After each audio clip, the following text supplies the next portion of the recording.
Hello and welcome to discussion today on Rajya Sabha TV. I am Tina Jha. On the show today, we will talk about India's energy outlook for the year 2021. According to the International Energy Agency, India will overtake the European Union as the world's third largest energy consumer by the year 2030. In its India Energy Outlook 2021, the IEA has forecast India accounting for the biggest share of energy demand growth over the next 2 decades.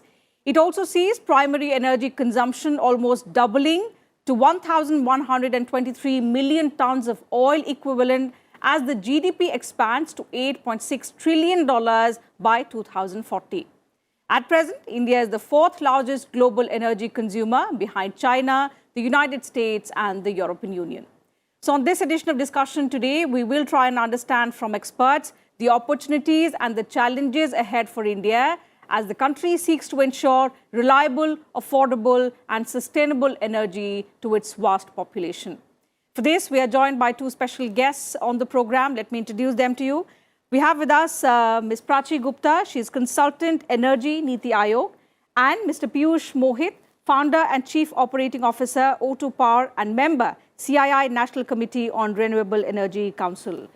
Welcome to both our panelists on this edition of discussion today on Rajya Sabha TV. Ms. Gupta, let me begin the program today with you. So since the India Energy Outlook explores the opportunities and the challenges ahead for India towards ensuring a safe, reliable, affordable and also sustainable energy to its growing population, let's focus on the opportunities first. And in that context, let's first try and understand from you India's current footprint on the global energy map and how it is projected to emerge as one of the most prominent energy consumers in the coming decades. Sure. So with respect to the current scenario, I would say if we segregate on the supply side fossil-based energy and non-fossil-based energy for India. In fossil-based energy, we have coal, oil and natural gas. If you look currently, India imports 24% of its coal consumption and approximately 53% of its natural gas and around 85% of its crude oil. And they supply over 80 to 83% of India's primary energy demand. Coming to non-fossils, we have solar, wind, biomass, hydro, nuclear, which supply approximately 16 to 17% of India's primary energy supply.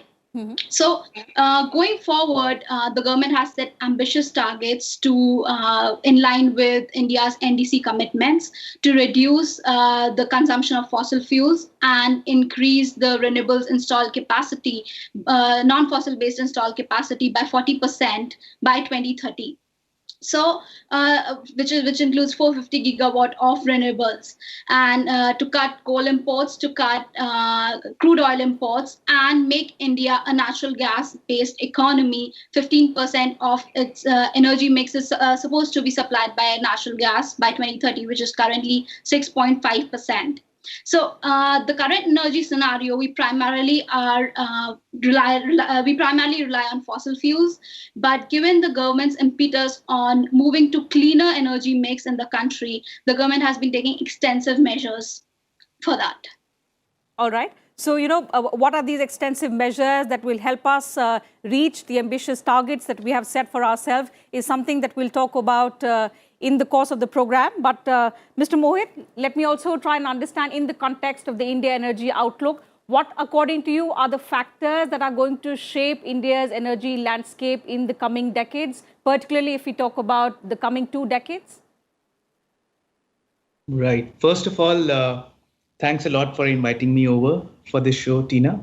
On your question, I think it's a very pertinent question because we all know that India is going to increase the demand of energy over the next 20 years by multiple times. And, a lot of demand that we will see getting added is demand that currently does not exist. For example, the ownership of cars on a per capita basis will grow up by 5x. Similarly, the air conditioning load is expected to go up by 6 times over the next 20 years. And so therefore, with the kind of demand that is going to improve over the next 20 years, it just does not make sense for us to continue to rely on coal because of the climate impact that this source of power would have. So therefore, it goes without saying that the work that India has done so far on promoting renewable energy has to continue, and it has to continue with an even greater vigor. Now, if I were to take you a decade back into 2010, at that point in time, India's connected electricity capacity was on thermal coal-based sources. India was at 167 gigawatts, against which in end of 2020, India is at 373 gigawatts, which means on a per year basis, we have increased our coal capacity by 8%. Similarly, if I look at wind, in 2010, it was 18 gigawatts. End of 2020, it was 38 gigawatts. Again, a 8% CAGR. But if I look at solar, in 2010, it was 16 megawatts. And in 2020, it went up to 37 gigawatts, which means a cumulative annual growth rate of 117%. Now, this is truly transformational for the Indian grid. And today, the rate at which we have solar power, which is at slightly upwards of 2 rupees per kilowatt hour, solar power is the cheapest source, even now in India, compared to any other source of power. And according to me, this has to continue to grow going forward if India has to meet its climate and sustainability targets going forward. Absolutely. So, Prachi Gupta, so when we're talking about energy transition, this is something that the report of the IEA also mentions. And we've seen in recent years how India has made significant progress towards energy development, energy transition as well. But, what the report also mentions that the pandemic may disrupt all of the hard-earned gains that India has made, especially in the recent years. So, do you also believe that, the COVID-19 pandemic could leave lasting scars on the gains that India has made in its fight against energy poverty in the past few years? To be honest, so what the report actually states is they have developed 4 scenarios. They've modeled 4 energy scenarios. One is the sustainable development scenario, which looks at India's energy future till 2040, going backwards. If these certain conditions are to be met, what would it take for the government to achieve these outcomes? Second is the India Vision scenario, which actually takes an optimistic view of what is going to happen if certain measures are taken. And the third is the stated policy scenario, which says that if these policies are implemented, what would be an outcome at a relatively lower growth rate. And the fourth is the delayed recovery scenario, which actually takes into consideration the impact of pandemic and assumes that India would have a delayed recovery till 2040 and the impact would be long lasting. But to be honest, the way India has handled COVID pandemic, renewables has been one area where actually the investments have increased. The projects did not stall even during the lockdown. Yes. So to be honest, they're different set of scenarios that could be seen. And if we particularly look at the impact of pandemic, definitely for the financial year 2021, we have seen a negative growth in the GDP, approximately 7 to 8% as estimated by the Ministry of Statistics. But going forward, India, even IMF states that India is going to be one of the countries with the highest economic recovery, given the slew of reforms and the liquidation measures that the government has undertaken. And even if we look at the measures that the budget 2021 has taken, for example, power sector is the distribution companies, the DISCOMs is one of the areas that is a weak thread for India. And the budget 2021 particularly states that there'll be a separate sectoral reform for power DISCOMs. Yes. So I think the measures that the government has taken and is expected to take, for example, also with the launch of hydrogen energy mission and the vehicle scrappage policy, and particularly in oil, gas, and the renewable space, at the coal, oil, and gas, and the renewable space, the measures that the government has planned and is going to implement will definitely, I would say, take India towards more or less the India vision scenario, not really the delayed COVID pandemic delayed recovery scenario. Okay. So, Mr. Mohit, there is absolutely no doubt about our handling of the COVID-19 pandemic, and we are on track for a good economic recovery as well post the pandemic. But what the IEA report mentions is a slump in energy investment, and it estimates that it has fallen by some 15% in the country in 2020. So in that aspect, if we talk about to continue with the progress that we have been making, the gains that we have made over the past few years, how can we enhance the investment part as far as the energy sector is concerned? Right. I think as Prachi was mentioning earlier, during the pandemic, renewable energy was one sector where the growth did not get stalled. Yes. Because government very proactively ensured that bids, tenders came out, that the projects which were under construction, there was no problem in ensuring manpower availability at sites. So there was no delay, but the after effects of pandemic have started to show up on the capacity addition, which is likely to happen now. In terms of, the policy making has slowed down a bit, and I should say certain surprises continue to be there on the horizon. For example, the duties that were expected on modules, there were talks that these duties would be around 40%, and then later there were talks that these would be brought down to more manageable ranges of about 20%. But in this budget, there has been no announcement around duties on modules. So this continues to be an area where there is lack of clarity, and this is having an impact on the overall capacity addition in the country. But having said that, we just saw end of January, the power demand in India peaked to 189.6 gigawatts, which was the highest ever recorded in the country. So we are out of the pandemic-induced slump. We already are witnessing a very high growth in power demand.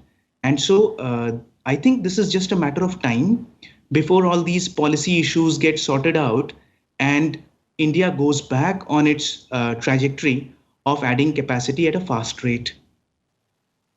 Absolutely. Okay, so Prachi Gupta, let's now also talk about the challenges ahead. We've spoken about the opportunities, but the challenges are also going to be abound. So in that aspect, if we see that, India's ability to ensure affordable, clean and reliable energy for, of course, its growing population, which is going to be perhaps the largest in the years to come, it is going to be very vital for the future development of our economy. And this requires strong policies, technological leaps, and obviously what we are doing at present beyond that, an additional surge in clean energy investment that we have spoken about. So if we take all these factors into account, apart from the existing policies, what else needs to be done? Yeah, so I would categorize it under different end use sectors. Mm-hmm. So if we look at industry, and I would categorize it into five broad energy demand sectors: industry, which consumes around 40 to 45% of India's energy; then transportation sector, which consumes around 20 to 28% of the energy; and then we have residential and commercial buildings, agriculture sector, and telecom. So if we primarily look at industrial sector, what more needs to be done, I would say one is industrial decarbonization. So industry particularly faces the challenge of carbon lock-in because it's not that easy to change the processes, whether it's cement industry, steel industry, iron industry. It's not easy to change the processes. So I would say one that the government now needs to focus on is industrial decarbonization. Mm-hmm. And that should include energy efficiency measures. So we already have PAT schemes.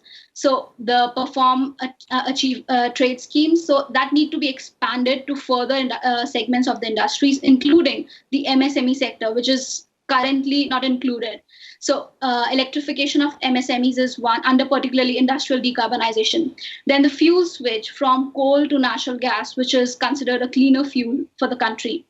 So a fuel switch from coal to gas, energy efficiency measures, and even in the industries, hydrogen is one area where the government really needs to focus on, because generally 99% of the hydrogen that we get in the industry today is is not green hydrogen. So it's gray hydrogen basically. So that's an area where government needs to focus on, particularly in industry. Then secondly, we talk about transport. So the government had launched FAME scheme to enhance uptake of electric vehicles, and the government is already looking at manufacturing batteries in India, creating India as a giga scale hub for battery manufacturing and energy storage. Mm-hmm. So I think one area that the government really needs to focus on now is scaling energy storage solutions in India, and getting R&D into place, scaling clean technology R&D into place in the transportation sector, whether it's with respect to biofuels or hydrogen as alternate fuels. And methanol economy, I would say, is another area that the government has been looking but requires greater push. So these two areas, since they form approximately 50 to 60% of India's energy demand, I would say these are the measures in these two sectors particularly. Okay. So, Mr. Mohit, coming back to you, Prachi has pointed out two specific focus areas. There is no doubt we've shifted timely to alternate sources of energy, but in order to sustain it well and also to be able to meet the targets, the ambitious targets that we have set for ourselves for the year 2030, 2040 as well, as far as the renewables are concerned, what the IEA says, India will need to spend an additional $1.4 trillion to adopt to clean energy technologies and be on a sustainable trajectory over the next 20 years. This going forward could obviously be a huge challenge. So, in that aspect, if we speak, what is the need of the hour so that, we are able to boost investment and adapt to this technology, which is sustainable for our growing population? That's right. I think a lot of investments are required, not only in these technologies, but also in the support infrastructure. For example, today, when we are at about 76 gigawatts of solar plus wind capacity in the electricity grid of India, this represents a 17% mix of the total grid capacity, the generation capacity which is there in the grid.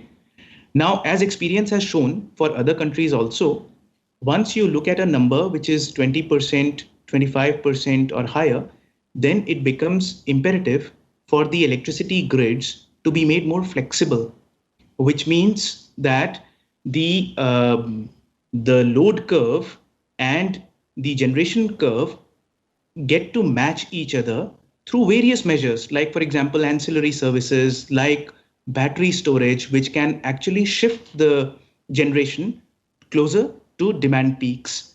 Now, in terms of what IEA is stating in the report is that we will need to make investments in these areas where we are able to make our grid more flexible.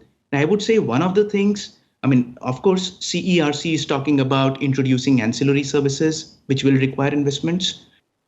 To my mind, battery storage is another big area, because as we move forward, our grid will not be able to absorb. And, we have already spoken about 175 gigawatts of target, and then going up to 450 gigawatts of target of renewable energy in the Indian grid. This amount of energy cannot be absorbed without making our grid flexible through battery storage.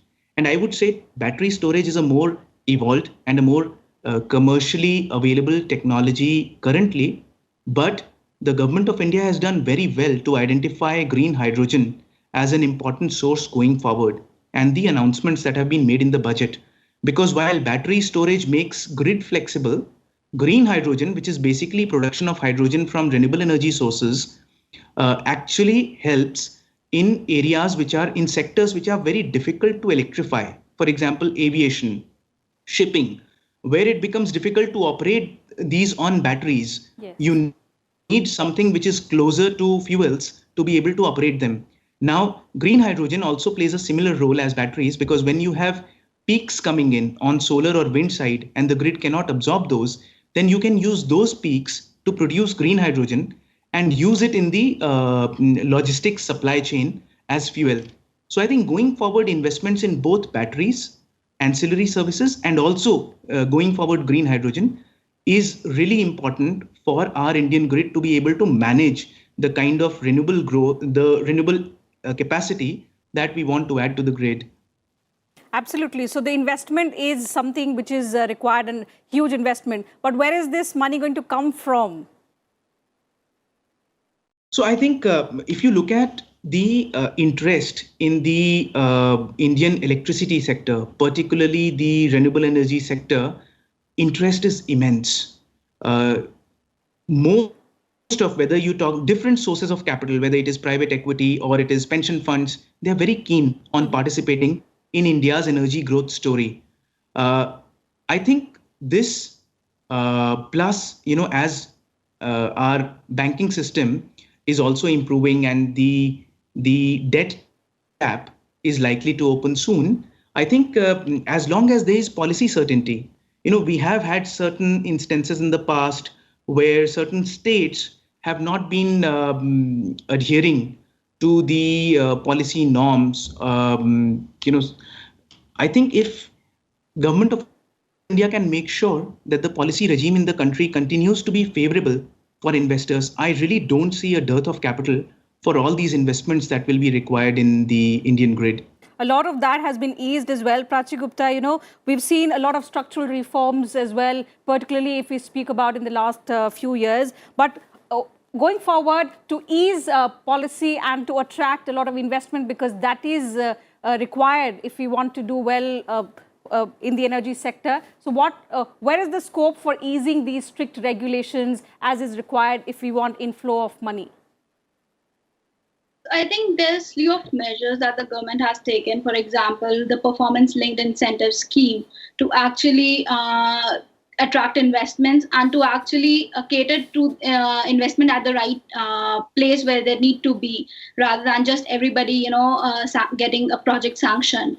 So, and other than that, I think various steps that the government needs to take, particularly with respect to enhancing investor interest and establishing an investor ecosystem, which currently the government is doing. For example, we have seen record investments in the solar sector, and I would say, in addition to the PLI scheme, the setting up of domestic manufacturing in India across the entire, and setting up the entire supply chain of components as well, is one area that the government is looking at, and that is bound to get investments from the investors, because there has to be a stable policy regime, as Piyush also mentioned. And given that this government has been a green growth government, the investor confidence has automatically increased, and we have got one of the highest renewable energy investment countries in the world.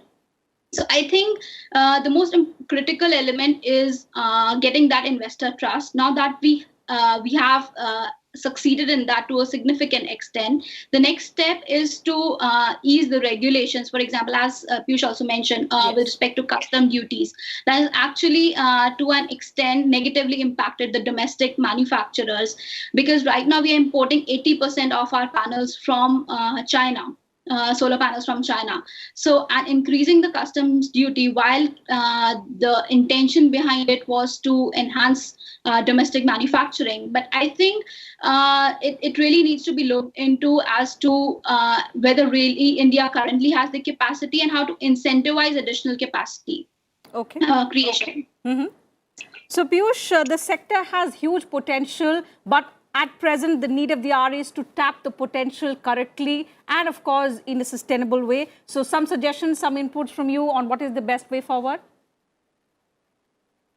I think, to my mind, there are three things which can be done to continue to see capital inflows, foreign capital inflows in the sector. That's right. And I think in terms of the lowest hanging fruits to highest hanging fruits, I think the lowest hanging fruit is giving clarity on BCD, on modules.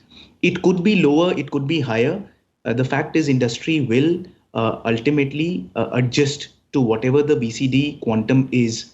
But the industry needs clarity as soon as possible. Industry was expecting clarity in the budget, but it has not come through. And so therefore, while there is a mechanism for pass-through of the higher tariff, but again, there is a whole set of regulatory mechanism through which this tariff increase is determined, and there lies the uncertainty. And so therefore, as soon as there is BCD clarity, it will help the industry. So that to my mind, is the lowest hanging fruit. Second, I would say, is the overall regulatory environment. Now, the regulatory environment is set up typically to reduce the kind of surprises that all the industry participants can face in a sector. But in India, while regulatory setup has evolved considerably, and credit to our regulators, but certain aspects of our regulatory mechanism create regulatory risk on industry participants. Now, our regulatory mechanism now has to move to that level of maturity where regulators do not add additional risk to the sector. So I think that's a reform that is required going forward. And I think the biggest reform, which is number 3, is the financial position of our distribution companies. Ultimately, the overall health of the power sector depends on the health of the distribution companies.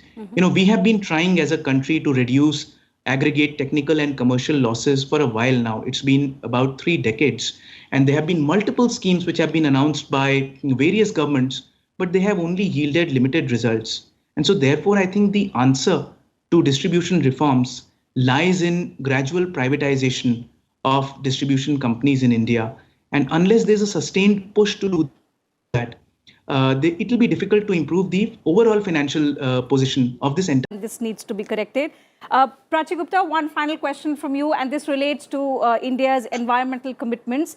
For India to achieve net zero emissions, the energy demand in 2040 should fall nearly 30% below the projected level, based on current policies, with, of course, a complete switch from the traditional energy. So on that front, how is India progressing? Well, I would say India currently, if you look at today's energy consumption, it's less than 1/3 of the world's average. So we are approximately 0.695, 0.7 tons of oil equivalent per capita. And given that we have the twin challenge of meeting the India's rising energy demand, which is expected to rise approximately 2 times in the next decade, 10 to 15 years, and meeting that demand sustainably. I would say this is the twin challenge for India. And given our Paris commitment, India is one of the only G20 countries which is on track to meet its Paris commitments. So if we talk about decrease in the energy demand, that's primarily because I would say it's decrease in the energy intensity of the country, which is energy consumed per unit of GDP. So we are faring relatively really good at a global scale on reducing energy intensity because of the significant energy efficiency measures that have been taken.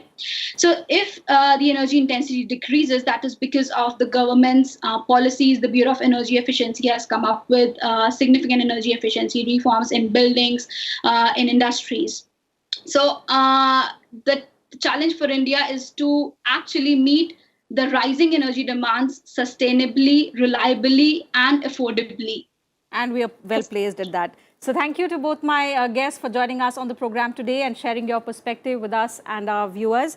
Time allows me to take up only that much on the program today, but we'll be back same time tomorrow now with another topic and a different set of panelists as well. That's it from us on Discussion Today. Let me remind our viewers that just in case you missed the television broadcast, you can also watch it on YouTube, and you can also send in your feedback and suggestions as well. Thank you for your time.